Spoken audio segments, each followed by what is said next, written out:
Hello welcome back. तो आज की वीडियो में हम देखेंगे अपनी आईसीएसई की आप परसेंटेज कैसे कैलकुलेट करेंगे। कुछ ही देर में आपका रिजल्ट आने वाला है, तो रिजल्ट देखने के बाद सबसे पहला काम जो होता है वो क्या होता है, परसेंटेज कैलकुलेट करना।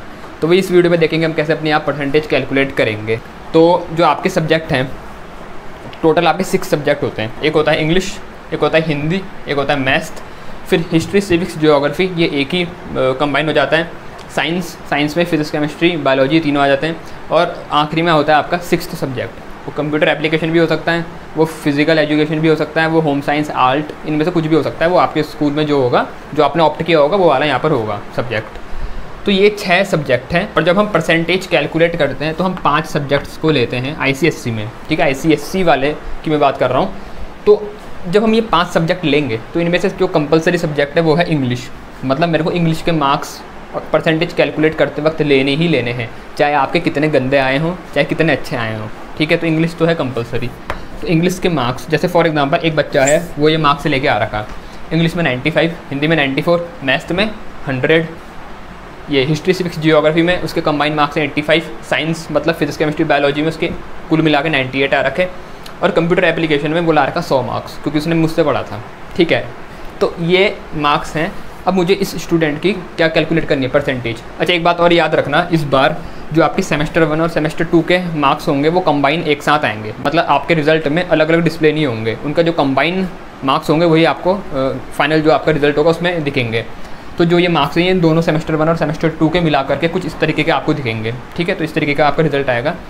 तो जब मैं इस स्टूडेंट की, जिसके मार्क्स फॉर एग्जांपल ये आ रखे हैं, इसकी परसेंटेज कैलकुलेट करूँगा, तो सबसे पहले इंग्लिश को तो मैं लूँगा ही लूँगा। तो इंग्लिश में आ रखे हैं 95, वो हमने लिख दिया 95 प्लस।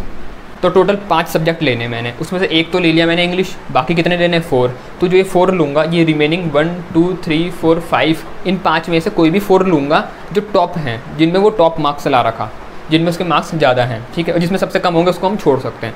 तो इसके बाद 95 के बाद मैंने मैथ्स ले लिया, 100 हैं उसमें स्टूडेंट के। उसके बाद हिंदी ले लिया, उसमें भी 94 हैं। उसके बाद प्लस करा साइंस को, 98 हैं। और फिर कंप्यूटर एप्लीकेशन, उसमें तो 100 ही ला रखा है। तो अब देखो यहाँ पर हमने इसको छोड़ दिया, इसमें आ रखे 85, तो ये सबसे कम मार्क्स है, तो इसको हमने छोड़ दिया। तो कुल मिला के 1 2 3 4 5 सब्जेक्ट हो गए।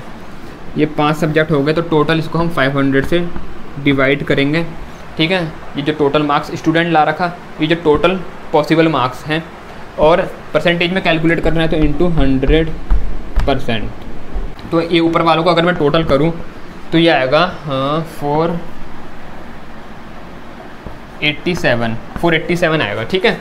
यहाँ 5 मार्क्स यहाँ से हटा लो, 6 यहाँ से, 6 5 11 2 13, तो 13 मार्क्स हटाएंगे अगर टोटल 500 में से, तो आ रहा 487। ऐड करके देख लेना, 487 आएगा। 487 अपॉन 500 इंटू 100, तो ये 0 0 ये तो कैंसिल हो गए, और 5 से इसको कैंसिल कर लेते हैं। 5 9 45, कितना बचा, 6 7 8 3 बचा। तो 5 7 35, 36 37, 2 पॉइंट लगाया 20 हो गया। तो 5 4 20, तो उसकी परसेंटेज, ये परसेंटेज थी। तो जो फाइनल परसेंटेज बच्चे की आ रही है वो है 97.4। आपको इतनी कैलकुलेशन नहीं करनी, अपने जितने भी टॉप 5 के मार्क्स हो गए उनको जोड़ो, 500 से कैलकुलेटर में डिवाइड करो, उसको आखिरी में इंटू कर दो 100 से। ये तो मैं आपको समझा रहा हूँ, अगर मैनुअल निकालते हो, मैंने कैलकुलेटर से करना और क्या। तो आपकी फाइनल जिसकी भी है ये 97.4 परसेंटेज आ रखी, जिस स्टूडेंट के इतने मार्क्स आए होंगे, ठीक है ना। अब परसेंटेज निकालना बहुत इंपॉर्टेंट भी होता है।